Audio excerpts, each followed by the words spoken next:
Assalamualaikum warahmatullahi wabarakatuh. Alhamdulillah wa syukrulillah wa la hawla wa la quwata illa billah. Assalatu wassalamu ala rasulillah wa la hawla wa la quwata illa billah, amma ba'd. Ma'asyiral muslimin, jamaah qiyam Ramadan yang dirahmati Allah, alhamdulillah kita bersyukur pada Allah Subhanahu wa taala.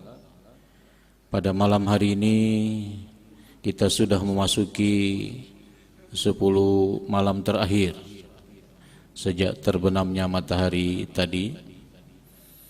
Para ulama menganjurkan mereka yang akan beriktikaf 10 hari full untuk sudah masuk ke dalam masjid sebelum matahari terbenam. Tetapi Rasulullah SAW dalam prakteknya baru memasuki tempat iktikafnya setelah sholat subuh besok tanggal 21 Ramadan. Mudah-mudahan walaupun kita tidak bisa beriktikaf 10 hari misalnya, ada waktu di mana kita bisa datang ke masjid untuk beriktikaf.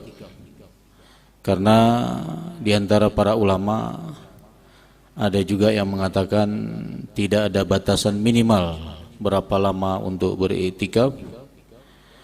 Sesaat seseorang duduk berzikir, berdoa, beristighfar, asalkan dia niat untuk iktikaf, maka itu sudah termasuk beriktikaf. Dan bagi mereka yang memiliki waktu yang cukup luang untuk bisa beriktikaf lebih dari itu, misalnya sehari semalam atau bahkan 10 hari, maka itu lebih utama dan lebih baik. Bahasan kita pada malam hari ini sebagaimana yang dicantumkan oleh takmir adalah tentang Ramadan dan peningkatan kualitas takwa. Kita akan bahas terlebih dahulu apa itu takwa. Masjid yang kita tempati ini bernama Masjid At-Taqwa. Harapannya orang yang hadir ke sini baik untuk sholat 5 waktu, untuk iktikaf, untuk menghadiri majelis-majelis ilmu, diharapkan menjadi hamba-hamba yang bertakwa. Definisi umum tentang At-Taqwa adalah imtithalu awamirillah wajtinabu nawahihi, melaksanakan apa-apa yang diperintahkan Allah, menjauhi, menghindari apa-apa yang dilarang oleh Allah. Jadi semakin seseorang melakukan varian ketaatan, ragam ketaatan, dan kemudian semakin banyak yang bisa dia hindari dari larangan-larangan Allah, maka semakin meningkat ketakwaannya. Harapan kita Ramadan sebagai madrasah bisa mengantarkan kita setelah Ramadan nanti untuk lebih banyak lagi melaksanakan perintah-perintah Allah daripada sebelum kita memasuki Ramadan. Dan sudah tentu lebih banyak lagi untuk menghindari berbagai larangan Allah Subhanahu wa taala. Abdullah bin Mas'ud radhiyallahu an, seorang sahabat, mendefinisikan takwa dengan ungkapan at-taqwa huwa ayyuta'allah wa la yu'sa. Hendaklah Allah itu ditaati, tidak dimaksiati. Jadi orang yang bertakwa menurut Abdullah bin Mas'ud adalah orang yang terus berusaha dalam ketaatan kepada Allah dan juga berusaha untuk tidak bermaksiat kepada Allah Subhanahu wa taala. Kemudian kata Abdullah bin Mas'ud, wa an yuzkar wala yunsa. Orang bertakwa itu adalah orang yang senantiasa mengingat Allah. Allah sendiri yang memerintahkan hambanya, fazkuruni adzkurukum. Ingatlah aku, maka aku pun akan mengingat kalian. Sebaliknya Allah melarang untuk melupakan Allah. Wala takunu kalladzina nasullaha fa ansahum anfusahum ulaika humul fasikun. Janganlah kalian menjadi orang yang lupa kepada Allah. Karena kalau lupa kepada Allah, maka Allah akan membuat dia lupa kepada dirinya sendiri. Dan itu adalah sifat orang-orang fasik. Jadi ketakwaan adalah terus berusaha mengingat Allah dan juga menghindari untuk melupakan Allah. Yang ketiga, kata Abdullah bin Mas'ud dalam lanjutan penjelasannya tentang takwa, ayyushkar wala yukfar. Orang bertakwa itu orang yang senantiasa bersyukur atas apapun nikmat yang Allah anugerahkan kepadanya. Baik nikmat itu banyak maupun sedikit. Baik nikmat itu berupa materi maupun bukan, semuanya disyukuri dan dia tidak akan mengkufuri nikmat yang Allah berikan. Jadi dalam ungkapan Abdullah bin Mas'ud, bertakwa itu berarti taat, ingat, dan syukur. Takwa itu menghindari kemaksiatan, menghindari melupakan Allah, dan menghindari untuk mengkufuri nikmat-nikmat Allah Subhanahu wa ta'ala. Para jamaah Qiyam Ramadan yang dirahmati Allah, selanjutnya ada sahabat Ali bin Abi Thalib radhiyallahu anhu. Beliau juga termasuk yang mendefinisikan takwa dengan pemahaman beliau. Sebagaimana kita ketahui bahwa beliau ini pintu ilmunya Nabi SAW. Apa kata beliau tentang takwa? Takwa itu, kata beliau, al-khawfu minal jalil wal amalu bit tanzil wal ridha bil qalil wal isti'dad liyaumir rahil. Jadi beliau mendefinisikan takwa dengan berakhiran huruf lam di ujung-ujungnya. Al-khawfu minal jalil artinya orang bertakwa itu takut kepada zat yang maha jalil, yaitu Allah.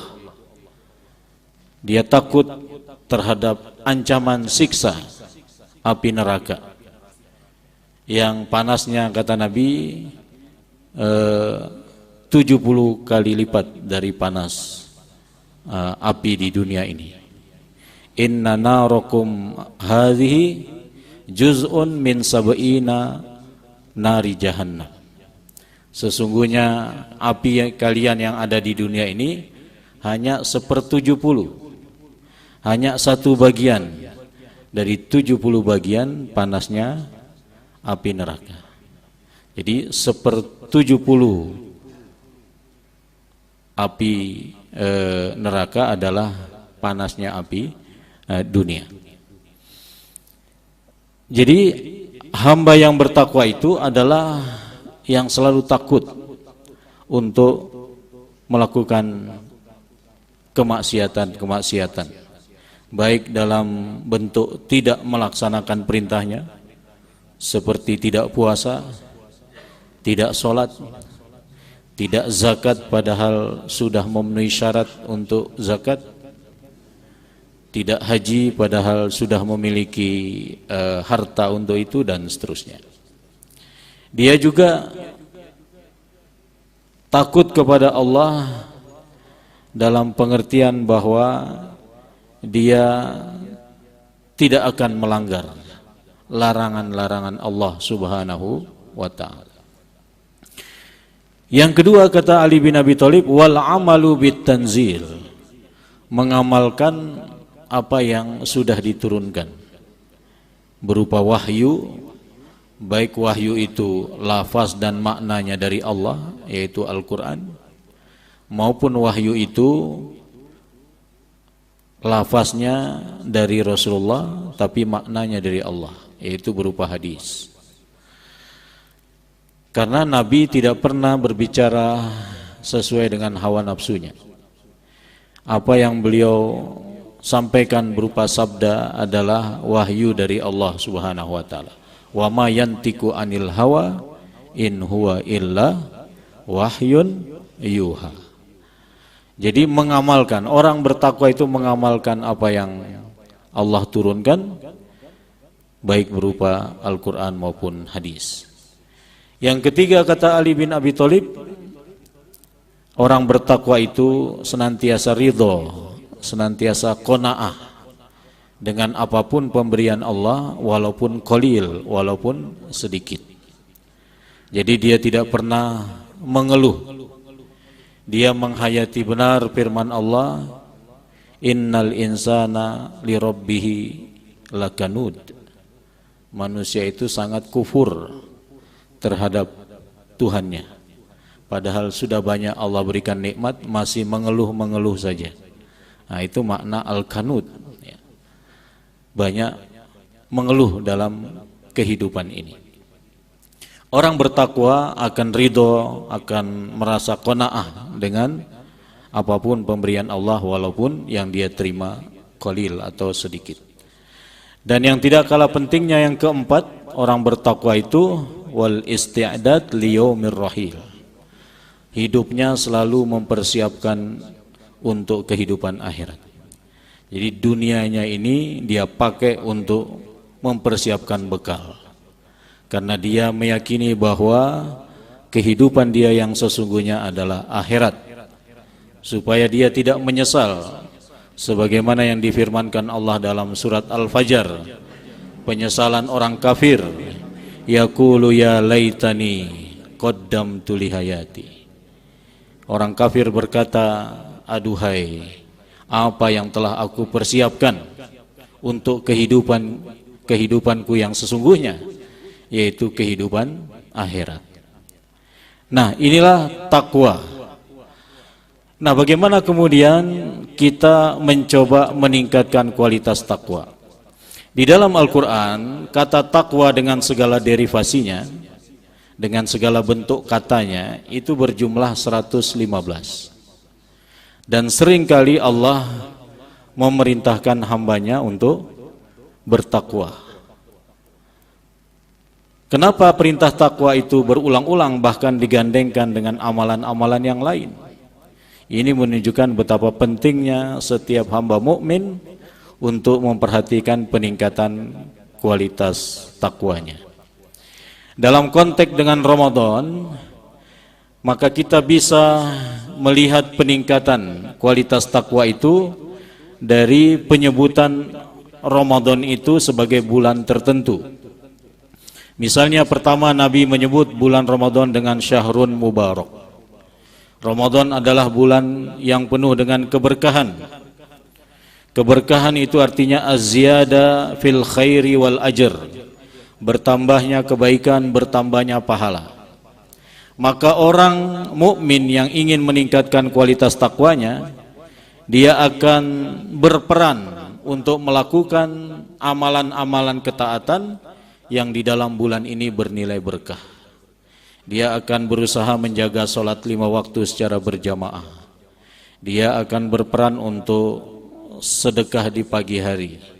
Dia akan mungkin memberikan makan orang yang berbuka yang pahalanya sama seperti orang yang berpuasa tanpa mengurangi pahala orang yang berpuasa tersebut.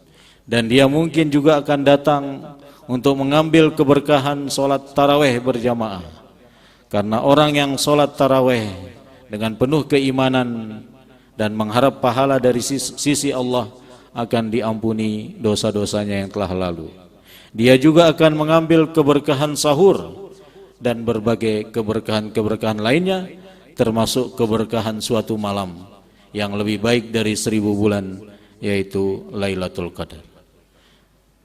Yang kedua, Ramadan sebagai syahrus siyam, bulan yang dikhususkan untuk berpuasa. Di keseluruhan hari di bulan ini kita diwajibkan untuk berpuasa. Maka orang yang ingin meningkatkan kualitas takwanya pasti akan berusaha untuk taat kepada Allah dengan menjalankan ibadah puasa, ibadah rahasia.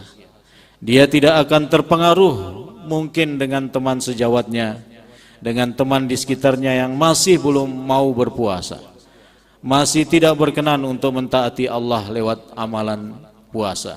Bahkan mungkin dia akan mengingatkan temannya itu supaya mau berpuasa, karena ini merupakan rukun dari Islam. Kemudian ada Ramadan sebagai syahrul Quran.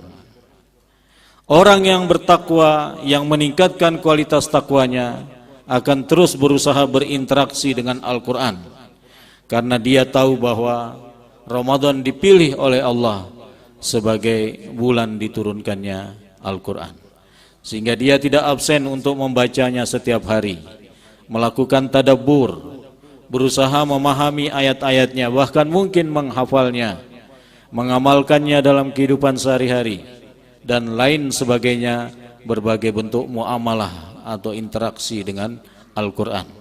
Karena dia yakin bahwa di akhirat nanti ada syafaat Al-Quran. Dia berharap dialah orang yang termasuk mendapat syafaat Al-Quran. Dia terus merenungkan sabda Nabi, Iqra'ul Quran fa innahu ya'ti yaumal qiyamah syafi'an li ashabihi. Kemudian Ramadan juga disebut sebagai syahrus shadaqah, bulan untuk meningkatkan intensitas bersedekah kita. Nabi SAW dalam setiap harinya juga merupakan orang yang dermawan. Dan ketika Nabi memasuki Ramadan, perbuatan baik yang beliau lakukan terutama dalam bersedekah lebih cepat dari hembusan angin. Ini penjelasan Ibnu Abbas tentang bagaimana cepatnya Nabi, tidak banyak pertimbangan untuk mengeluarkan hartanya, terutama dalam bersedekah. Di Ramadan ini kita bisa melakukan sedekah subuh, di mana Allah turunkan malaikat, 2 malaikat. Yang satu berdoa, Allahumma a'ti mumsikan khalafan. Ya Allah, yang hari ini, yang pagi ini berinfak, beri ganti pada apa yang dia infakkan. Malaikat yang satunya yang harus kita hindari doanya, Allahumma a'ti mumsikan talafan. Ya Allah, yang hari ini menahan hartanya, tidak berkenan untuk berinfak, beri kerusakan pada harta bendanya. Sehingga orang yang bertakwa, yang ingin meningkatkan kualitas ketakwaannya, dia akan mengambil kesempatan untuk bersedekah di waktu subuh dengan harapan dikabulkan doa malaikat yang pertama untuknya, sehingga Allah pasti akan mengganti apa yang telah dia keluarkan di jalan Allah. Dan sudah tentu gantinya tidak harus materi, gantinya bisa ketenangan dalam hidup, kemudahan dalam urusan-urusannya, kenyamanan dalam kehidupan berumah tangga, dan lain sebagainya. Termasuk adalah sedekatul fitri, sedekah di akhir Ramadan berupa zakat fitri, zakat yang dikeluarkan barangkali selama kita puasa ada hal-hal yang tidak sengaja kita lakukan berupa kata-kata kotor, berupa hal-hal yang tidak sepatutnya untuk kita lakukan, maka untuk pembersihan itu kita mengeluarkan sedekah fitri atau zakat fitri setelah terbenamnya matahari dan sampai sebelum dilaksanakannya sholat Idul Fitri. Meskipun para ulama membolehkan sebelum itu untuk kemudahan amil dalam menghimpun dan mendistribusikan kepada mustahik atau yang berhak untuk menerimanya. Ramadan juga disebut sebagai syahrul ghufran, syahrut taubah, bulan untuk memohon ampun, bulan untuk bertaubat.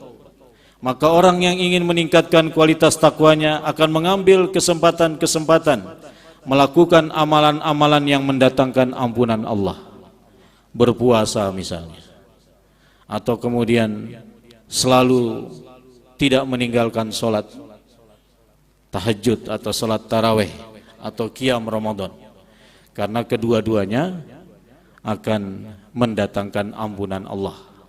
Dengan redaksi yang hampir mirip, man shoma ramadhana imanan wahtisaban ghufira lahu ma taqaddama min dzambi, atau man qoma ramadhana imanan wahtisaban ghufira lahu ma taqaddama min dzambi. Orang yang ingin diampuni dosa-dosanya oleh Allah akan mengambil kesempatan di waktu sahur, di sepertiga malam akhir, ketika Allah turun ke langit dunia, kemudian mencari hamba-hambanya, mana hambaku yang ingin kuampuni dosa-dosanya. Maka dia pun akan memohon ampun kepada Allah. Karena itulah diantara sifat-sifat orang bertakwa, wabil ashari hum yastaghfirun, di waktu sahur mereka beristighfar. Atau dengan ayat lain, wal mustaghfirina bil ashar, orang-orang yang memohon ampun di waktu sahur. Karena itu orang yang bertakwa yang ingin meningkatkan kualitas ketakwaannya tidak hanya di sepertiga malam itu untuk sahur, tapi dia manfaatkan juga untuk berdoa dan untuk memohon ampun kepada Allah. Kemudian ketika Ramadan disebut juga sebagai syahrud doa, bulan untuk meningkatkan intensitas doa. Dia yakin dengan sabda Nabi Muhammad bahwa ada 3 golongan yang tidak tertolak doanya oleh Allah. Salah satu dari 3 golongan itu adalah as-shaim hatta yuftir, orang yang berpuasa sampai dia berbuka. Maka dia meningkatkan intensitas doanya di saat dia berpuasa. Dia tidak lewatkan kesempatan waktu-waktu yang mustajab, antara azan dan iqamah misalnya, di akhir sebelum salam misalnya, di sujud-sujudnya misalnya, dia akan terus memohon kepada Allah, memohon hajat-hajat dunia dan juga memohon hajat-hajat akhiratnya, karena dia yakin Allah lah yang memerintahkan dia berdoa, ud'uni astajib lakum, berdoalah kepadaku maka aku akan mengabulkannya. Para jamaah qiyam Ramadan yang dirahmati oleh Allah, ketika Ramadan disebut sebagai syahrut tarbiyah, bulan untuk mentarbiyah, mengedukasi diri dan keluarga serta masyarakat, maka orang yang bertakwa yang ingin meningkatkan kualitas takwanya akan memanfaatkan Ramadan sebagai madrasah bagi dirinya untuk meningkatkan kualitas keilmuannya tentang Islam, tentang sholat, tentang puasa, tentang akhirat, dan tentang ajaran-ajaran yang penting untuk diketahuinya, sehingga dia meningkat ilmunya dengan adanya bulan suci Ramadan. Dan yang tidak kalah pentingnya, ketika Ramadan sebagai syahrud dakwah, bulan untuk berdakwah, maka orang yang bertakwa yang meningkatkan kualitas ketakwaannya juga berperan untuk berdakwah. Minimal dia dakwahkan dirinya sendiri, keluarganya, orang terdekatnya, dan juga mungkin teman-teman di sekitarnya. Kalau kita berusaha untuk memanfaatkan Ramadan ini untuk meningkatkan kualitas takwa, maka insya Allah di akhir Ramadan kita keluar sebagai orang-orang yang disebutkan dalam ayat puasa itu, la'allakum tattaqun. Semoga kalian menjadi hamba-hamba yang bertakwa. Amin ya rabbal alamin. Demikian, mudah-mudahan ada manfaatnya. Assalamualaikum warahmatullahi wabarakatuh.